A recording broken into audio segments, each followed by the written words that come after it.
અને જામનગરમાં બાળકીની સોનોગ્રાફીને લઈને તપાસના આદેશ આપવામાં આવ્યા છે। જીજી હોસ્પિટલમાં લાપરવાહી બદલ તપાસના આદેશ અપાયા। 2 દિવસ પહેલા બાળકીની સોનોગ્રાફીમાં હાલાકી થઈ હતી। કલાકો સુધી સોનોગ્રાફી ન થતા પરિજનોએ હંગામો મચાવ્યો હતો, હોબાળો મચાવ્યો હતો। 9 માસની બાળકીના પેટમાં આંતરડા ચોંટી ગયા હતા। બાળકીની સોનોગ્રાફી કરાવવા માટે પરિજનોએ કહ્યું હતું, પરંતુ તેમને રાહ જોવડાવવામાં આવી હતી। કલાકો સુધી બાળકીની સોનોગ્રાફી નહોતી કરવામાં આવતી અને આખરે પરિજનોએ હોબાળો મચાવ્યો હતો। આ ઘટનાની હવે ઉચ્ચ કક્ષાએ રજૂઆત બાદ સરકારે તપાસના આદેશ આપ્યા છે।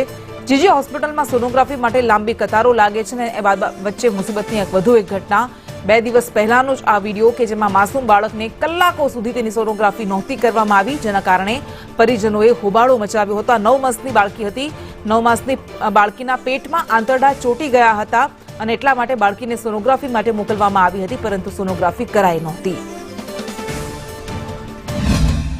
મારી છોકરી બહુ રોતી હતી તો મેં કીધું હાલો ને હમણાં વાર નહીં લાગે, 10 વાગી જશે। તો 10 વાગે ગયા તે કે હવે જાવ કે 12 વાગે આવશે, તો 12 વાગે ડોક્ટર અંદર બેઠા હતા તોય ધ્યાન નહોતા દેતા। હું ડોક્ટર પાસે ગઈ, ભાઈ મારા છોકરી બહુ રોવે છે, બહુ તકલીફ થાય, તે કે આ જાવી કે બારે બેસો કે બોલાવી, તોય 1 વાગી ગયો તોય નહોતા બોલતા। હવે તો ડોક્ટર સારું છે, આ લાલ બિલ્ડિંગમાં તો સારું છે। પહેલાંય મારી 2 છોકરી ડેથ થઈ ગઈ છે, એટલે અમને બીક લાગે છે અને કંઈક થઈ જાય તો શું જવાબદારી લે તમે?